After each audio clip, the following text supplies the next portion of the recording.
بسم اللہ الرحمن الرحیم۔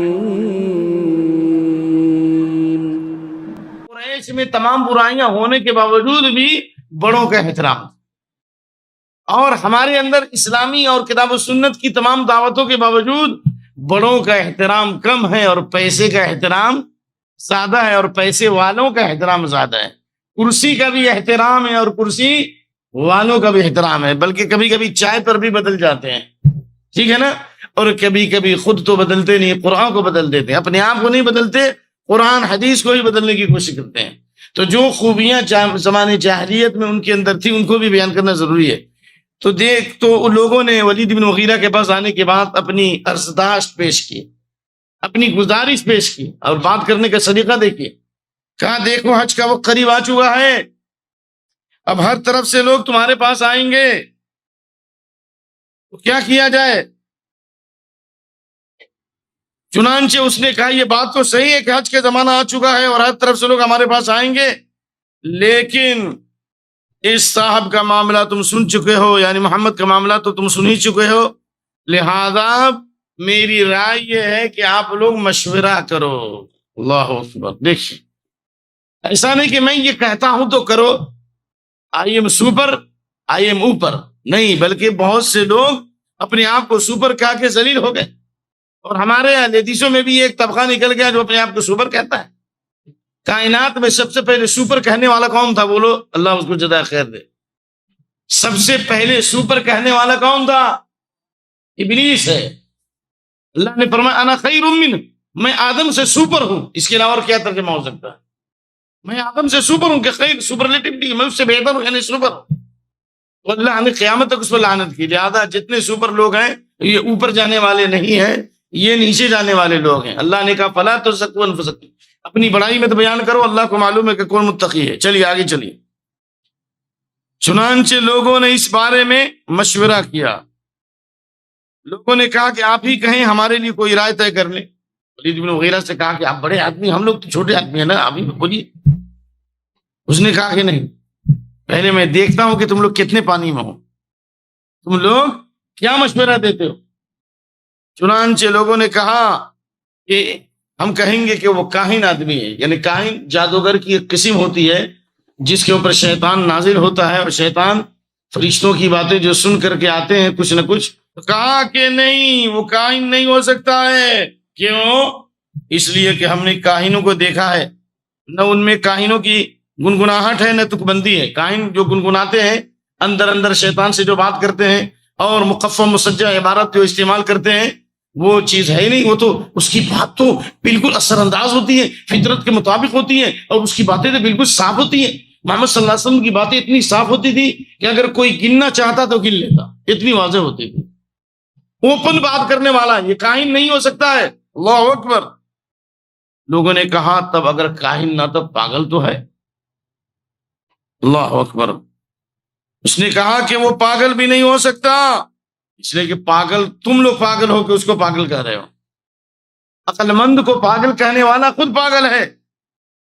ہم نے پاگلوں کو دیکھا ہے، لیکن اس نے پاگلوں کی گھٹن نہیں، الٹی سیدھے باتیں نہیں کرتا، بہکی بہکی باتیں نہیں کرتا، بلکہ اس کی باتیں بہت متوازن ہوتی ہیں، حق پر مبنی ہوتی ہیں، اثر انداز ہوتی ہیں، اور ایک ایک لفظ ایسا ہوتا ہے جو گویا کہ موتیوں سے سجا ہوتا ہے۔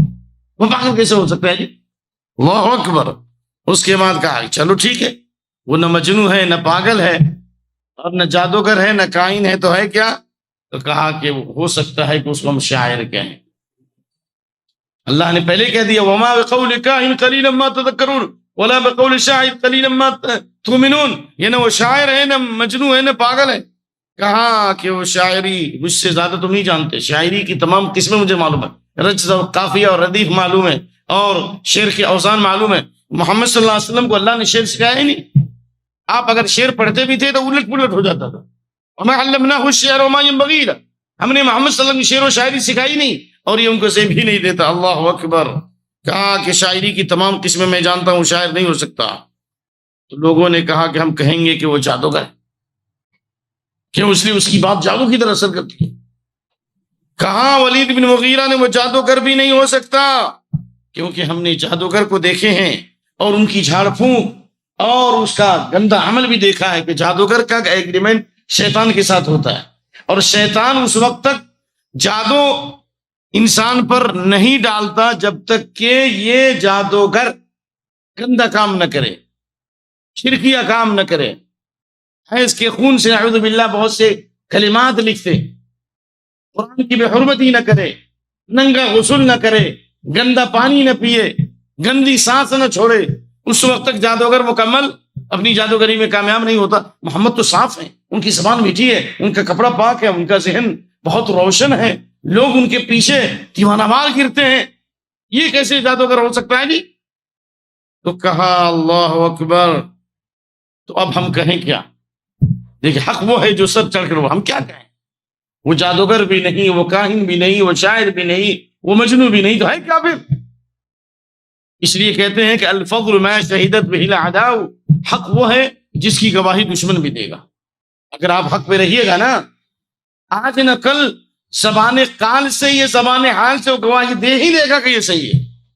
اس لیے ابو جہل سے جب اخنس بن شریق نے کہا، ابھی ایمان نہیں لایا تھا اخنس بن شریق، کہا کہ محمد تو بالکل سچے معلوم ہوتے ہیں، کبھی انہوں نے جھوٹ بولا ہی نہیں، اور یہ جو کلام پیش کرتے ہیں یہ جھوٹا کیسے ہو سکتا ہے؟ کہا ابو جہل ملعون نے کہ بے شک محمد کی بات سچ ہے، حق ہے، ٹھیک ہے، لیکن ہم اس کو نہیں مان سکتے۔ کیوں؟ اس لیے کہ ان کے خاندان والے نے بھی پانی پلایا، ہم نے بھی پانی پلایا، انہوں نے بھی سرداری کی، ہم نے بھی سرداری کی، اب اس میں سے ایک پیدا ہو گیا اور کہتا ہے میں نبی ہوں، میں نبی ہوں، میں کبھی اس کی بات نہیں مانوں گا۔ اس کا مطلب کیا ہوا؟ حق وہ ہے جو سر چڑھ کر بولے، یعنی وہ زبان حال سے یہ کہنا چاہتا ہے کہ محمد حق ہے، میں کذاب اشر ہوں، میں ایک نمبر مکار ہوں، دجال ہوں، میں امت کا فرعون ہوں، میں بہت بڑا چیٹر ہوں، لیکن میں محمد کو نہیں مانتا صلی اللہ علیہ وسلم۔ تو خلاصہ یہ ہوا ادفع باللتی احسن، اگر انسان کی زبان اچھی ہو، اس کا اخلاق اچھا ہو، اس کا کردار بہتر ہو، تو جتنے مخالفین ہیں انشاءاللہ ان میں سے اکثریت یا نہیں تو کچھ نہ کچھ ایسے لوگ ہوں گے جو چند عرصہ گزرنے کے بعد اللہ تعالیٰ ان کے دل میں ایمان کو داخل کرے گا، اور یاجوج تاتار کے افسانے سے پاسباں مل گئے کعبے کو صنم خانے سے۔ جو تاتاری نے 50 لاکھ مسلمانوں کا خون کیا، دریائے دجلہ کا پانی 3 مہینے تک سرخ رہا مسلمانوں کے خون سے، اور مسلم ممالک کی اینٹ سے اینٹ بجا دی، لیکن چند دعات کے ذریعے اور چند پاکیزہ عورتوں کے ذریعے اللہ نے ان تاتاریوں کو ہدایت دی، اور اسلام کے داعی بنے کہ نہ بنے نا جی۔ اس لیے اللہ کہاں سے کام لے لے اور کب کام لے لے اور کب اللہ تعالیٰ کہیں سے ہدایت کا سوچا چھوڑ دے، کون جانتا؟ پوری دنیا جانتی ہے کہ سب سے بڑا مخالف اسلام کا دشمن یہود ہے، نصارہ ہے، مشرکین ہے، یورپ امریکہ ہے، لیکن اللہ تعالیٰ نے ایسا انتظام کر دیا کہ ہزاروں کی تعداد میں لوگ مسلمان ہو رہے، دین کو سیکھ رہے ہیں۔ اور جو لوگ دعوت و تبلیغ کے میدان میں کام کرتے ہیں، ریاض وغیرہ میں، مکتبات میں، معلوم ہے آپ کو، کہتے ہیں کہ سب سے زیادہ کتابیں قرآن حدیث کی کہاں بک رہی ہیں؟ انڈیا میں نہیں، بر صغیر میں نہیں، سب سے زیادہ اسلام کے بارے میں، قرآن حدیث کے بارے میں کتابیں یورپ میں بک رہی ہیں۔ بعض یونیورسٹیوں کے اندر عربی زبان داخل ہو گئی، اختلاف لڑکیوں اور لڑکوں کی اختلاطی تعلیم پر، یعنی جو کو ایجوکیشن پر پابندیاں لگانے پر مجبور ہو گئے۔ اس لیے ایک زمانہ آئے گا سنريهم آياتنا في الآفاق وفي أنفسهم حتى يتبين لهم أنه الحق، اللہ اپنی توحید کی نشانیوں کو دکھلائے گا اور اسلام کی حقانیت کو واضح کرے گا، اور دنیا مجبور ہو جائے گی کہ امن عالم ہے فقط دامن اسلام۔ سیریکم آیات، اللہ اپنی نشانیاں دکھلائے گا اور وہ کہہ دیں گے کہ اسلامی حق ہے۔ اللہ اکبر۔ تو اس لوگوں نے کہا کہ یہ بتاؤ کہ اے ولید بن مغیرہ ہم کیا کہیں؟ اس نے کہا اللہ اکبر، اس کی بات میں مٹھاس، اللہ، شہد کی مٹھاس تو یہ ہے جو ہم چکھیں گے اور ختم ہو جائے گی، لیکن اس کی بات کی مٹھاس میں ایسی مٹھاس ہے کہ آدمی جب ایک مرتبہ چکھ لیتا ہے تو اس کی پیاس بڑھتی جاتی ہے، ایسا کلام کرتا ہے، ایسی زبان ہے اس کی، رونق اور تازگی بھی، اور باتیں بہت پر رونق ہوتی ہیں، اور ایک کلمے کو بار بار ریپیٹ کر کے نہیں، جیسے ہر جگہ پر دیکھا گیا کہ بھائی ہر فر نماز کے بعد آپ لوگ ٹھہریے، ایمان و یقین کی بات ہوگی، وہی امریکہ میں، وہی یورپ میں، وہی نیپال میں، یہی جملہ ہر جگہ کہا جاتا ہے، اور وہی بزرگوں کے قصے، ایک مرتبہ گشت میں نکلیے گا تو 80 سال کا گناہ معاف ہو جائے گا، 80,000 گھوڑے قربان کرنے کے ثواب ملے گا۔ ایک مرتبہ نماز چھوڑ دیا تو 2,82,00,000 جہنم میں چلے گا۔ یہی ہم نے انڈیا میں سنا، یہی میں نے سعودیہ میں سنا، وہی میں نے مدینہ میں سنا، یہی پرانی بات ہے، رٹی رٹائی بات ہے نا، یہ تقلید ہے یہ۔ لیکن محمد صلی اللہ علیہ وسلم کی بات رونق ہے، تازگی ہے، ایک جملہ بولتا ہے تو اس کو ریپیٹ نہیں کرتا، نئی نئی باتیں معلوم ہوتی ہیں، نئے انداز معلوم ہوتا ہے، اس کی آواز میں کشید معلوم ہوتی ہے، اور جو کلام پیش کرتا ہے اس کی جڑ پائیدار ہے اور اس کی شاخیں پھلدار ہیں، یعنی اس کی باتیں دل میں اثر کرنے والی ہے، اور اس کی شاخیں کیا ہے، اس کی شاخ پھلدار ہے، یعنی ایسا کلام ہے جس میں مٹھاس ہے، جس میں پھل ہے، جس کے نتائج ظاہر ہیں کہ اگر ہم اس پر عمل کریں گے تو ہماری دنیا سنور جائے گی۔ یہ بات معلوم ہوتی ہے محمد کے کلام سے، یعنی جو محمد کلام پیش کرتے ہیں، یعنی رسول اللہ صلی اللہ علیہ وسلم جو قرآن پڑھتے ہیں۔ تم جو کچھ بھی کہو واضح ہو جائے گا کہ وہ باطل ہے۔ ولید بن مغیرہ نے کہا سب تمہاری بات ہے، ویسے میری ایک ناقص رائے ہے کہ اس کو کم سے کم مجنون تو نہیں کہہ سکتے، دیوانہ بھی نہیں کہہ سکتے، کاہن بھی نہیں کہہ سکتے، تو کم سے کم یہ کہہ دیا جائے کہ چلو کیا ہے، جادوگر ہے۔ کیوں؟ اس لیے کہ کیوں جادوگر کہا کہ جادو کہ میاں بیوی میں تفریق پیدا ہوتی ہے، کاروبار خراب ہو جاتے ہیں اور آدمی مریض بن جاتا ہے۔ ہم اس کو جادو کی مشابہت اس لیے دیں گے کہ یہ وہ جادو، گندا جادو نہیں ہے وہ، لیکن جادوگر کا معاملہ یہ ہے کہ میاں بیوی میں تفریق کر دیا، بیٹی مسلمان ہے تو ماں کافر ہے، بیٹا مسلمان ہے تو باپ کافر ہے۔ اس لیے ابو جہل کی بیٹی مسلمان ہو گئی، عتبہ شیبہ ربیہ کے خاندان میں کئی لوگ مسلمان ہو گئے، تو اس لیے کہیں گے کہ یہ تفریق ڈالتا ہے، نعوذ باللہ، اور اس کے ذریعے باپ بیٹے میں، بھائی بھائی میں، میاں بیوی میں، آدمی اور اس کے خاندان میں تفرقہ ڈالتا ہے۔ یہ بات طے کر کے لوگ وہاں سے اٹھے اور انہوں نے حج کے لیے آنے والوں کی راہ میں بیٹھنا شروع کر دیا۔ ایک منٹ، تب کیا کیا؟ یہ پلاننگ کر لی انہوں نے۔ اس کے بعد میں سب کی ذمہ داری ہو گئی کہ حج کے راستے مکہ آنے کے کتنے ہیں؟ مان لیے 10 راستے ہیں، تو پہلے راستے پہ کون بیٹھے گا، دوسرے راستے پہ کون بیٹھے گا، تیسرے راستے پہ کون بیٹھے گا؟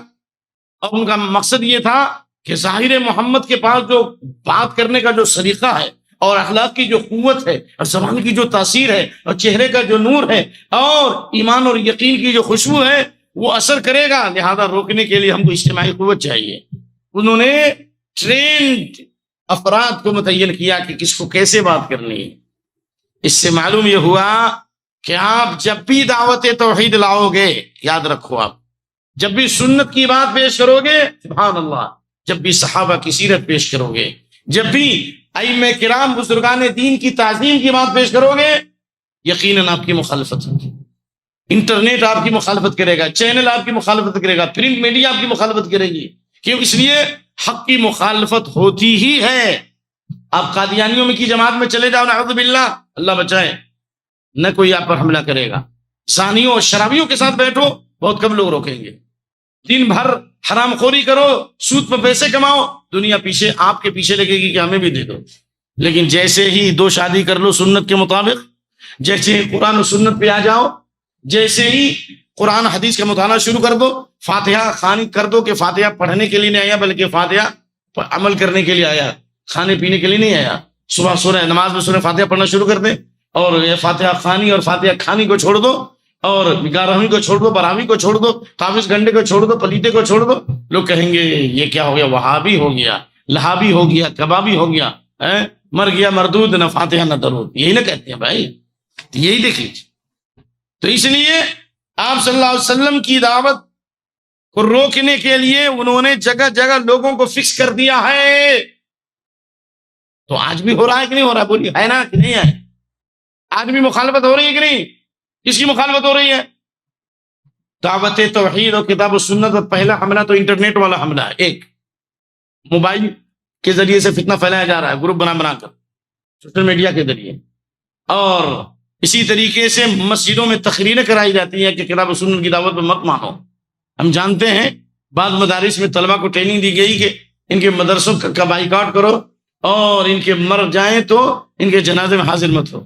ان سے میں جانتا ہوں میرے خاندان میں رشتے کاٹے گئے ہیں صرف اس لیے کہ یہ اہل حدیث ہیں۔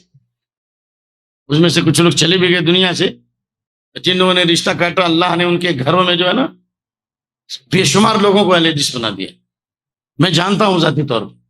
تو چینلوں سے، موبائل سے، تعلقات کے ذریعے سے توحید کی دعوت سے روکا جاتا ہے، اور کچھ لوگ کہتے ہیں کہ ان کے پاس کچھ بھی نہیں سوائے توحید کے۔ ارے ظالموں، جب اللہ سے جب جڑ گیا تو اب باقی کیا رہا؟ تم اللہ سے کٹ گئے، اور کیا لے کے کیا کرو گے؟ دھوبی کا گدھا، نہ گھاٹ کا نہ گھر کا۔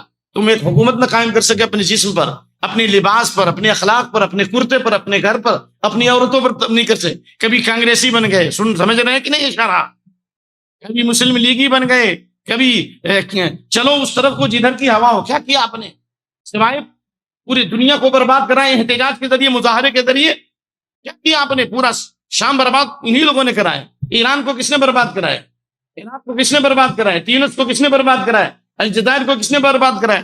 سوڈان کو کس نے برباد کرایا؟ یہ کیا کیا تم نے سوائے تخریب اور اختلاف اور انتشار کے؟ لاؤ تو ایک کتاب۔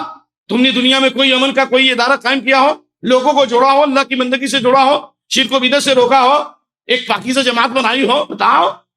لیکن محمد بن عبد الوہاب تو غریب اور فقیر تھا، لیکن دیکھو چند سالوں میں جو اس نے دعوت کا کام کیا، خیف القرون کے بعد امن اور شانتی پوری دنیا میں جیسی قائم نہیں، ویسی امن شانتی سعودیہ میں قائم رہی۔ چوروں کے ہاتھ کاٹے گئے، زانی کو سنسار کیا گیا، شہزادی کو مارا گیا، سنسار کیا گیا، نہیں مارا گیا؟ ابھی حال میں رائل فیملی کے فرد جو قاتل تھا اس کو لوگوں کے سامنے مارا گیا، ساتھ میں اسے قتل کیا گیا۔ کیوں؟ اس لیے کہ وہاں اللہ کا قانون ہے، وہاں امن اور شانتی ہے، چاہے ہزاروں خرابی آ جائے لیکن ہم سے بہتر ہے۔ کیوں؟ اس لیے کہ وہاں شرک و بدعت کے اڈے قائم نہیں ہے۔ تم لا گالی دو، تم نے کیا کیا؟ ایک اپنی گلی کو صحیح نہ کر سکے، راستے میں یہ گندگی، روڈوں پہ یہ گندگی، یہ نجاست، لوگوں کا چلنا مشکل، مجھے پیدل آنے پہ مجبور ہونا پڑا جمعہ کے لیے، ایک گلی نہیں صحیح کر سکے، گندگی نہ دور کر سکے، تم کیا کرو گے سوائے چیخ و پکار کرنے کے؟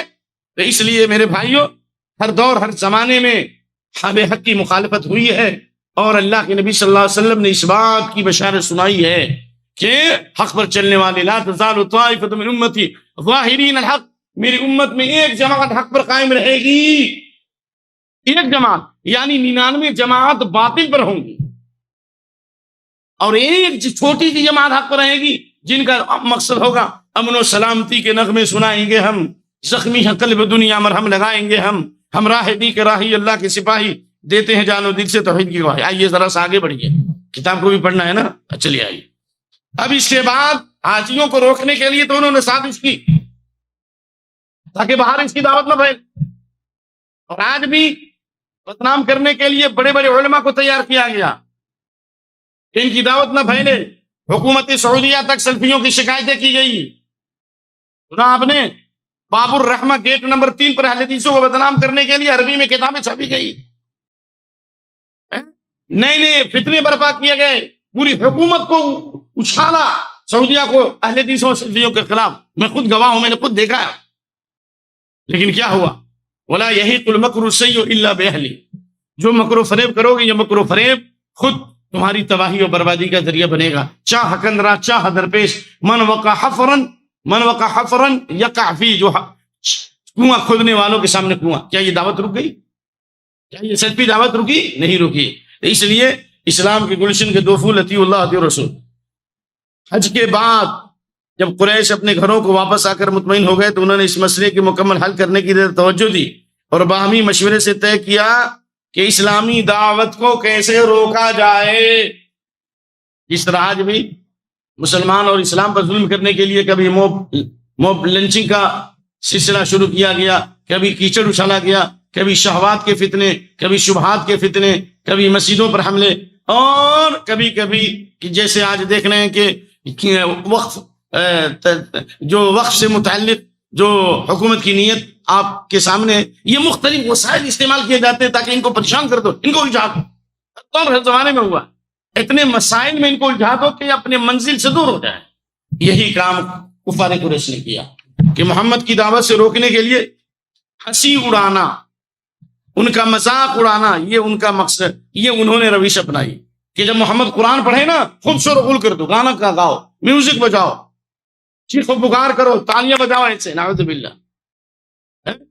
تو کہا کہ اس کا مقصد یہ تھا کہ رسول اللہ صلی اللہ علیہ وسلم مسلمانوں کے حوصلے ٹوٹ جائیں، چنانچہ آپ کے بارے میں کہتے کہ اس پر جادوگر کر دیا گیا، ان ھذا الا سحر یوسر، یہ تو جادوگر ہے، یا اس پر جادو کا اثر ہو گیا ہے، یہ شاعر ہے، یہ پاگل ہے، یہ کاہن ہے، اس کے بعد شیطان آتا ہے، یہ جادوگر ہے، جھوٹا ہے، گڑھ لیتا ہے، بناوٹی ہے۔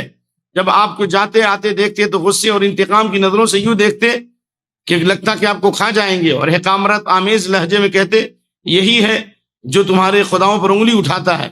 کمزور صحابہ کو دیکھتے تو کہتے کہ لو یہ تمہارے پاس زمین کے بادشاہ آ گئے، ارے یہی ہیں جن پر اللہ نے ہم سب کو چھوڑ کر احسان کیا ہے۔ یعنی مختلف انداز میں استہزاء کرتے نبی صلی اللہ علیہ وسلم کا، صحابہ کا۔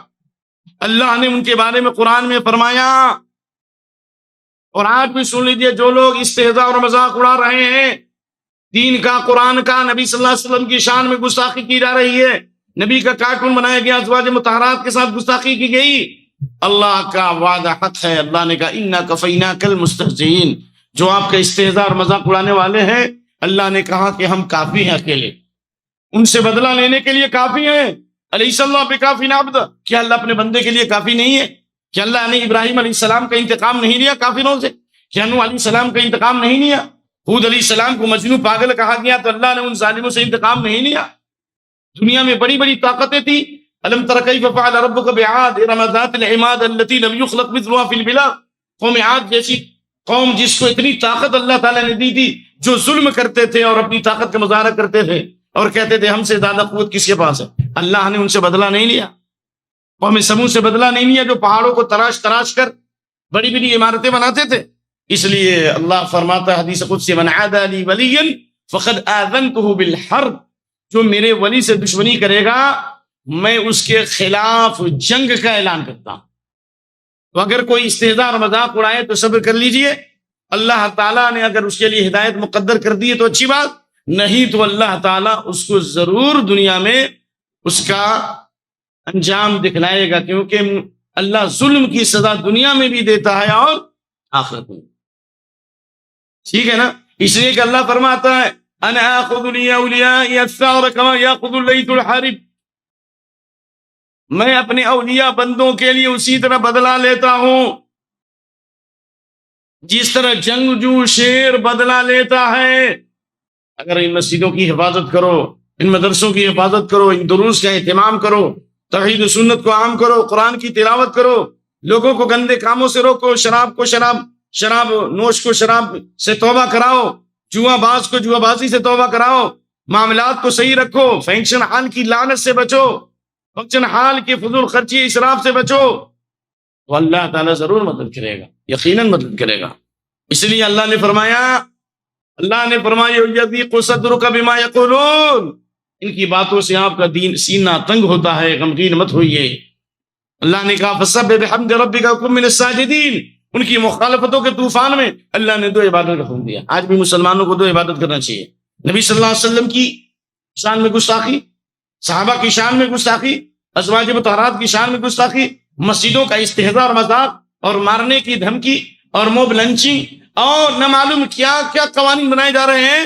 اللہ نے اس وقت میں ہمیں 2 کاموں کا حکم دیا خاص، کہا کہ یہ قوم مان لیتی۔ نمبر 1 سیرت سے فسبح بحمد ربک، 1 وکن من الساجدین واعبد ربک حتی یاتیک الیقین، اللہ کی پاکی بیان کرو، سبحان اللہ والحمد للہ ولا الہ الا اللہ واللہ اکبر۔ جو سیاسی لیڈران ہیں، جو علماء ہیں، جو مبصرین ہیں، وہ بیٹھے ہوئے نہیں ہیں، وہ لوگ وہ کام کر رہے ہیں، دفاع کر رہے ہیں، لگے ہوئے ہیں۔ آپ سے جتنا ہو سکے کیجئے، لیکن دعوت کامیاب کیوں نہیں ہو رہی ہے؟ وہ مخالفتوں کے طوفان میں کامیابی کیوں نہیں ہو رہی ہے؟ اس لیے کہ ہم دنیا والوں کو راضی کرنے پر لگے ہوئے ہیں، جو رب العالمین حکم الحاکمین اس کو ناراض کیے ہوئے، اس کو راضی کیجئے۔ اور وہ راضی کرنے کا طریقہ کیا ہے کہ سب مومن ہیں تو بے تیغ ہی لڑتا ہے سپاہی، تاثیر پیدا کیجئے، توحید کی قوت پیدا کیجئے، ایمان کی قوت پیدا کیجئے۔ اللہ تعالیٰ مظلوم کے درمیان اور اس کی دعا کے درمیان کوئی آڑ پردہ نہیں ہے۔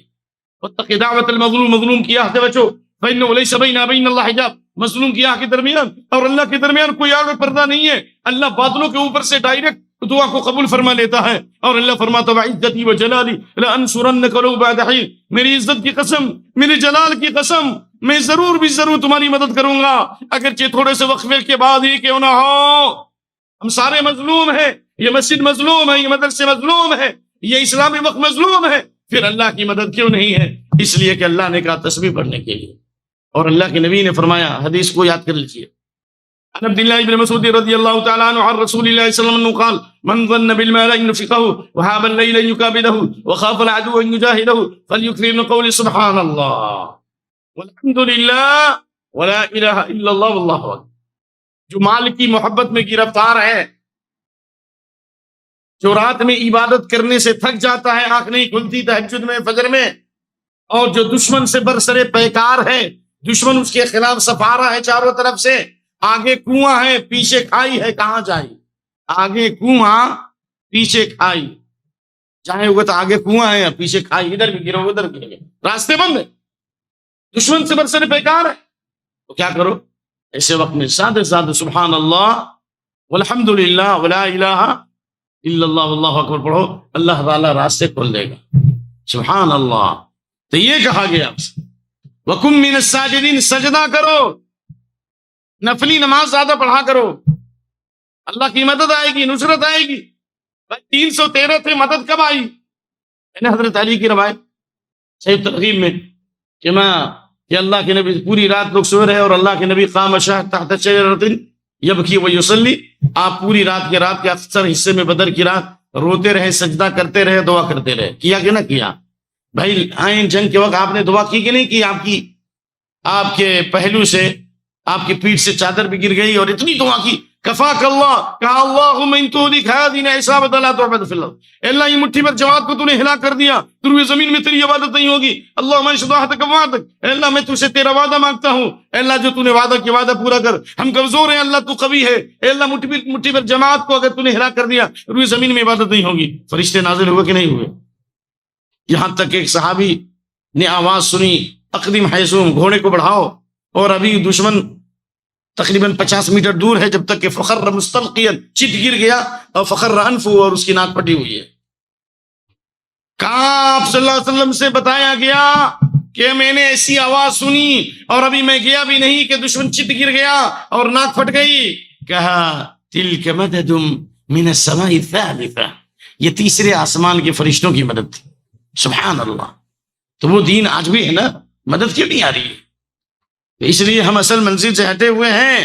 تو لہذا اللہ نے یہاں بھی کہا ہے وہ سجدہ کرنے کے لیے وَاعْبُدْ رَبَّكَ حَتَّى يَأْتِيَكَ الْيَقِينُ، اور اپنے رب کی عبادت کیجیے کب تک؟ موت تک عبادت کیجیے. اور اللہ نے کہا وَلَقَدِ اسْتُهْزِئَ بِرُسُلٍ مِّن قَبْلِكَ فَحَاقَ بِالَّذِينَ سَخِرُوا مِنْهُم مَّا كَانُوا يَسْتَهْزِئُونَ، آپ سے پہلے بھی رسولوں کا استہزاء اور مذاق اڑایا گیا، جس کا نتیجہ رہا کہ خود ان مذاق اڑانے والوں کو ان کے استہزاء نے آ گھیرا. کیا مطلب؟ حضرت نوح علیہ السلام کو مجنون و پاگل کہا نا، حضرت ہود علیہ السلام کا مذاق اڑایا نا، ان نقول الا تارک بعض آلیتنا بالسوء، لگتا ہے ہمارے معبودوں کی بد دعا لگ گئی ہے تم پر. تو اللہ تعالیٰ نے ان سے بدلہ لیا کہ نہیں لیا؟